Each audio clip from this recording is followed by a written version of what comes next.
अच्छे रिश्ते, एक प्यारी कहानी। एक सुनार की असमय मृत्यु हो गई। उसकी शादी हो चुकी थी और उसे एक छोटा बेटा भी था। उसका बेटा कुछ 7-8 साल का होगा। सुनार के गुजर जाने के बाद उसकी सेविंग्स के सहारे इन दोनों ने कुछ साल बिताए। सेविंग खत्म होने पर सुनार की पत्नी ने अपने संभाल के रखे हुए गहने की पोटली अपने बेटे को दी और उसे अपने एक रिश्तेदार का पता बताया और कहा कि हमारे ये रिश्तेदार भी सुनार हैं, इसीलिए वह हमारा भला चाहेंगे और हमें इन गहनों के बदले सही और उचित दाम देंगे।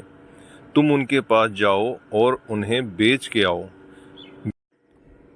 बेटा माँ के समझाए अनुसार अपने रिश्तेदार सुनार के दुकान पर पहुंच गया। गहनों की पोटली उन्हें देते हुए सारी घटना बताई और सुनार के जवाब का इंतजार करने लगा। रिश्तेदार सुनार ने थोड़ी देर तक गहनों का अच्छी तरह से निरीक्षण किया और उन्हें वापस पोटली में रख दिया। उन्होंने लड़के से कहा कि अभी इनका दाम अच्छा नहीं मिलेगा, एक काम करो, इन्हें तुम वापस घर पर अपनी मांगता को दिया हुआ, जब इनका सही दाम होगा तब मैं इन्हें बिकवा दूंगा। रही तुम्हारे खर्चे की बात तो तुम मेरे यहाँ पर मदद करने आ जाओ, तुम्हारे पढ़ाई का और घर का खर्चा मैं संभाल लूंगा। लड़के ने उस दिन के बाद कई सालों तक अपने रिश्तेदार सुनार के यहाँ काम किया और साथ में पढ़ाई भी की। यहाँ पर काम करते करते वह सारा काम भी सीख गया और सोने चांदी को परखना भी। एक दिन सुनार ने लड़के से कहा, अब सही दाम है, इसीलिए तुम वह गहनों की पोटली लेकर आओ।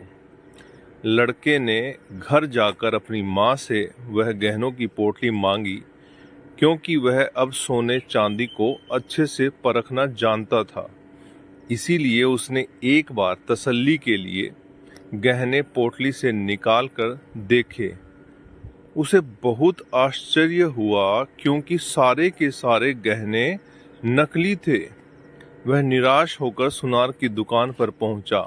उसने जाते ही सुनार से प्रश्न किया, आपने मुझे तभी क्यों नहीं बताया कि गहने नकली हैं?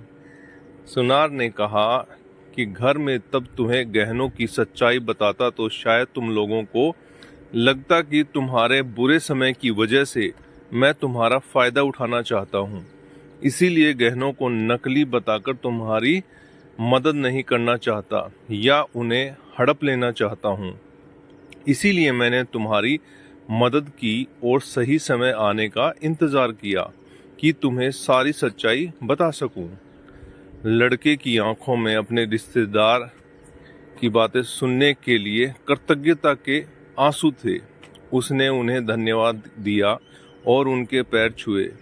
तो दोस्तों, हम में से कई लोग कहते हैं कि रिश्तेदार मतलबी होते हैं या रिश्तेदार हमारे काम कभी नहीं आते। माना कि सभी रिश्तेदार इस सुनार की तरह नहीं होते, लेकिन सभी रिश्तेदार मतलबी भी नहीं होते। हम अपने रिश्तेदारों के लिए खुद अच्छे रिश्तेदार बनेंगे, तभी तो हमें दूसरों से भी अच्छाई मिलेगी। तो दोस्तों, ये आपको कैसा लगा नीचे कमेंट करके बताइएगा। अगर चैनल पर नए हैं तो सब्सक्राइब कीजिएगा, शेयर कीजिएगा। आप सभी लोगों का तहे दिल से बहुत बहुत धन्यवाद।